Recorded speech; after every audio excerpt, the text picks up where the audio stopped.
అందరికీ నమస్కారం. వైసీపీ ప్రకాశం జిల్లా వైసీపీపై జగన్ ఫోకస్ పెంచారా? ప్రకాశం జిల్లా వైసీపీలో ఒంగోలు నియోజకవర్గం, అద్దంకి నియోజకవర్గం, కందుకూరు నియోజకవర్గం, కొండేపి నియోజకవర్గం, సంతనూతలపాడు నియోజకవర్గాలపై కూడా జగన్మోహన్ రెడ్డి స్పెషల్ ఫోకస్ పెంచినట్టు తెలుస్తుంది. ఇప్పటికే మొన్న న్యూ ఇయర్ సందర్భంగా కూడా వీరంతా జగన్మోహన్ రెడ్డి గారిని కలవటం, అదేవిధంగా రాబోయే రోజుల్లో ఈ నియోజకవర్గాల్లో కూడా వైసీపీని యాక్టివ్ చేయాలి. వైసీపీ ప్రధానంగా కూడా ఒంగోలు కాన్స్టిట్యున్సీ మీద ఫోకస్ పెట్టినట్టు తెలుస్తా ఉంది.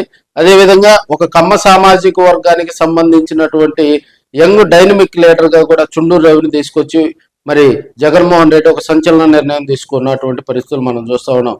బాలినేని శ్రీనివాసరెడ్డి గారు పార్టీని వీడిన తర్వాత ఒంగోలు కాన్స్టిట్యున్సీకి సంబంధించి జగన్మోహన్ రెడ్డి కొత్త స్ట్రాటజీ తోటి కూడా ఒక కమ్మ సామాజిక వర్గానికి సంబంధించినటువంటి లీడర్ని తీసుకురావటం జరిగింది.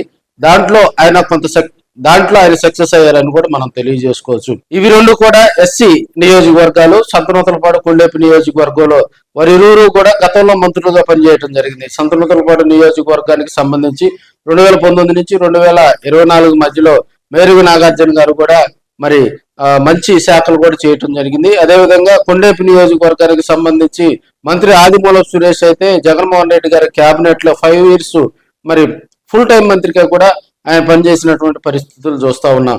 అయితే ఈ రెండు నియోజకవర్గాల్లో క్యాడర్ లీడర్ తోటి పసుకటం లేదని అయితే టాక్ అయితే వినిపిస్తా ఉంది. దీనిపై కూడా జగన్మోహన్ రెడ్డి గారు నిత్యం పర్యవేక్షిస్తూ సంతనూతలపాడు కాన్స్టిట్యున్సీ కూడా బూచేపల్లి పర్యవేక్షణలో అక్కడ భారీగా కార్యక్రమాలు కమిటీలు నియమించే విధంగా కూడా మరి బూచేపల్లి పర్యవేక్షణలో కూడా సంతనూతలపాడు నియోజకవర్గానికి సంబంధించి ఒక కొత్త స్ట్రాటజీతో మేరుగు నాగార్జునకు మరి ప్రణాళికలు సిద్ధం చేస్తున్నట్టు తెలుస్తా ఉంది. అదేవిధంగా మనకి ఇక్కడ గనక చూసినట్లయితే కొండేపి కాన్స్టిట్యున్సీ గనక చూసినట్లయితే మంత్రి ఆదిమూలపు సురేష్ మాత్రం అక్కడ ఆ క్యాడర్ కొంత యాక్టివ్ గా ఉన్న కొన్ని గ్రామాల్లో మాత్రం కొంత ఇబ్బందికర పరిస్థితులు వస్తున్నాయని కూడా తెలియజేసుకోవచ్చు. ఈ మధ్య కాలంలో కనీసం ఫ్లెక్సీలు కూడా కొన్ని ప్రాంతాల్లో మరి ఫ్లెక్సీలు చించిన మరి వైసీపీ కార్యకర్తలు కొంత మరి వారికి సంబంధించినటువంటి మరి కార్యక్రమాల్లో కూడా ఆదిమూలపు సురేష్ యాక్టివ్ గా పాల్గొన్నా కూడా క్యాడర్ కొంత మరి అట్రాక్ట్ కావట్లేదు అనేటువంటి టాక్ అయితే వినిపిస్తా ఉంది. మరి ఒక సామాజిక వర్గానికి సంబంధించినటువంటి వ్యక్తి కావటం సురేష్ అక్కడ గ్రామాల్లో కూడా యాక్టివ్ గా వైసీపీని బలోపేతం చేయాలి. అయితే ఈ మధ్య కాలంలో వైసీపీలో సురేష్ కు ఆ కాన్స్టిట్యున్సీ మారుస్తారు, ఇటుపక్క సంతనూతలపాడు నియోజకవర్గంలో మేరుగు నాగార్జునకు ఆ కాన్స్టిట్యున్సీ మార్చి మరో కాన్స్టిట్యున్సీ కేటాయిస్తారనే ఎటువంటి పుకార్లు వినిపిస్తా ఉన్నాయి. జగన్మోహన్ రెడ్డి గారి ఆదేశాలు, జగన్మోహన్ రెడ్డి సూచనల ప్రకారం వారు మరి కొండేపి గానీ సంతనూతలపాడు కాన్స్టిట్యున్సీలో కానీ వారు బాధ్యతలు చేపట్టడం జరిగింది. ఆయన ప్రస్తుతానికి అటు కొండేపి గానీ సంతనూతలపాడు నియోజకవర్గాల్లో అభ్యర్థులను మార్చేటువంటి మరి ఆ సాహసం చేయరు అనేది అయితే టాక్ అయితే వినిపిస్తుంది. మేబీ ఒకవేళ మార్చాల్సి వస్తే దానికి సంబంధించి ఇక్కడ ప్రకాశం జిల్లాలో ఉన్నటువంటి లీడర్షిప్, అదేవిధంగా జిల్లా పార్టీలో యాక్టివ్ గా ఉన్నటువంటి వారి సలహాలు సూచనల మేరకే జరుగుతుంది అనేది కూడా తెరవెనక వినిపిస్తున్నటువంటి అంశంగా మనం చెప్పుకోవచ్చు. అదేవిధంగా మనకి అద్దంకి కాన్స్టిట్యున్సీ చూసాం. అద్దంకి కాన్స్టిట్యున్సీలో కూడా ఒక యువకుడికి మరి కమ్మ సామాజిక వర్గానికి సంబంధించినటువంటి లీడర్ని తీసుకొచ్చి సాహసం చేశారని కూడా జగన్మోహన్ రెడ్డి తెలియజేసుకోవచ్చు. మరి ఆయన పల్నాడు జిల్లాకు సంబంధించినటువంటి మరి డాక్టర్ చింతలపూడి అశోక్ కుమార్ గారిని కూడా అద్దంకి నియోజకవర్గ సమన్వయకర్తగా నియమించడం జరిగింది. మరి ఆయన అయితే మరి మంత్రి గొట్టిపాటి రవికుమార్ అదేవిధంగా తెలుగుదేశం పార్టీ నాయకులపై ఒంటరి పోరాటం చేస్తున్నారని కూడా మనం తెలియజేసుకోవచ్చు. ఆయన కనుక మరి ప్రస్తుతం ప్రకాశం జిల్లాలో అద్దంకి కాన్స్టిట్యున్సీ కలిసింది. గతంలో బాపట్ల జిల్లాలో ఉన్నటువంటి ఆ లీడర్స్ అలాంటి యువకుడు కనుక మరి కమ్మ సామాజిక వర్గానికి, ఎందుకంటే స్టిల్ ఈ రోజు వరకు కూడా గొట్టిపాటి రవికుమార్ అక్కడ అద్దంకి కాన్స్టిట్యున్సీలో మనం 2009, 2014, 2019, 2024 ఈ 4 సార్లు మరి ఆయన గెలుపొందడం జరిగింది. ఆయన ఓడించాలంటే అదే సామాజిక వర్గానికి సంబంధించినటువంటి వ్యక్తిని కనుక తీసుకొస్తే రాజకీయంగా కొంత సక్సెస్ అవ్వచ్చు అనేది మరి జగన్మోహన్ రెడ్డి ఆలోచనతోటి చింతలపూడి అశోక్ కుమార్ యువకుడు, అదేవిధంగా క్యాడర్ కు అట్రాక్ట్ అవుతారు, డాక్టరు, విద్యావంతుడు, చదువుకున్న వ్యక్తి, ప్రజలతోటి మమేకం అవుతాడు అనే ఉద్దేశంతో ఆయన దేశకి రావటం జరిగింది. అదేవిధంగా కందుకూరు కాన్స్టిట్యున్సీ చూస్తా ఉన్నాం. కందుకూరు కాన్స్టిట్యున్సీ కూడా ఇప్పుడు ప్రకాశం జిల్లాలో కలిసిపోయింది. సో కందుకూరు కాన్స్టిట్యున్సీలో బుర్రా మధుసూదన్ యాదవ్ మరి అడపాదడప కార్యకర్తలకు అందుబాటులో ఉంటున్నారు అనేది టాక్ అయితే వినిపిస్తా ఉంది.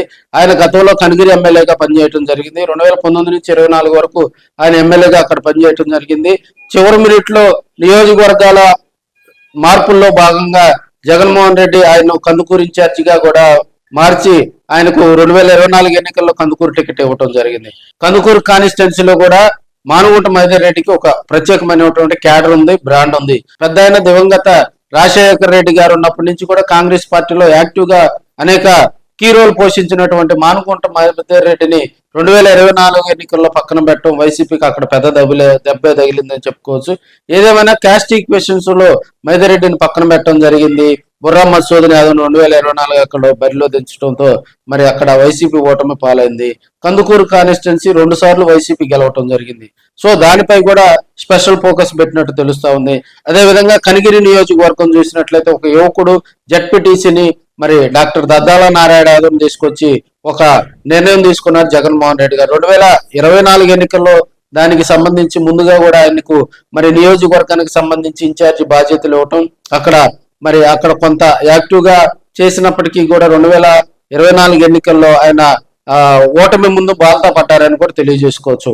ఓవరాల్ గా చూసినట్లయితే ప్రకాశం జిల్లాలో ఉన్నటువంటి ఎర్రగొండపాలెం, దర్శి కాన్స్టిట్యున్సీలో వైసీపీకి తిరుగులేదు. ఎందుకంటే ఎర్రగొండపాలెం నియోజకవర్గం చూసినట్లయితే మరి ఆయన ఫైర్ బ్రాండ్ గా కూడా రాష్ట్ర రాజకీయాల్లో తనకంటూ ఒక ప్రత్యేకమైనటువంటి గుర్తింపు తీసుకొచ్చుకుంటున్నటువంటి లీడర్ గా కూడా ఆయనకంటూ ఒక బ్రాండ్ క్రియేట్ చేసుకున్న వ్యక్తి ఎమ్మెల్యే తాటిపట్టి చంద్రశేఖర్.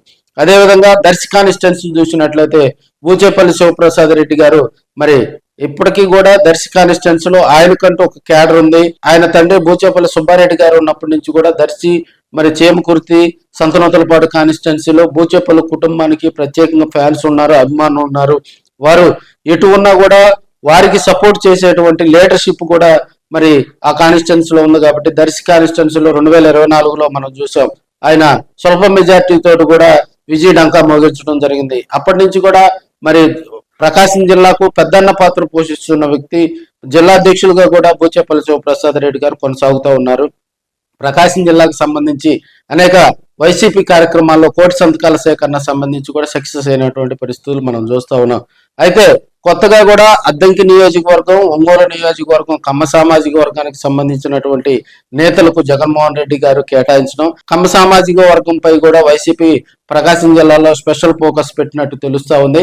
అదేవిధంగా ఈ 2 కాన్స్టిట్యున్సీలపై కూడా జగన్మోహన్ రెడ్డి ప్రత్యేకంగా కూడా దృష్టి పెట్టినట్టు తెలుస్తా ఉంది. ఎందుకంటే మనకి ఒంగోలు కాన్స్టిట్యున్సీకి సంబంధించి బాలినేని శ్రీనివాసరెడ్డి జనసేనలోకి వెళ్ళటం, మరి కొత్త వ్యక్తిని మరి చుండూరు రవిబాబును కూడా ఒంగోలు కాన్స్టిట్యున్సీలో మరి ఆయనకంటూ ఒక బ్రాండ్ క్రియేట్ చేసుకునేటువంటి సందర్భంలో మరి ఒంగోలు కాన్స్టిట్యున్సీలో వైసీపీపై కూడా జగన్మోహన్ రెడ్డి ప్రత్యేక దృష్టి పెట్టినట్టు తెలుస్తా ఉంది.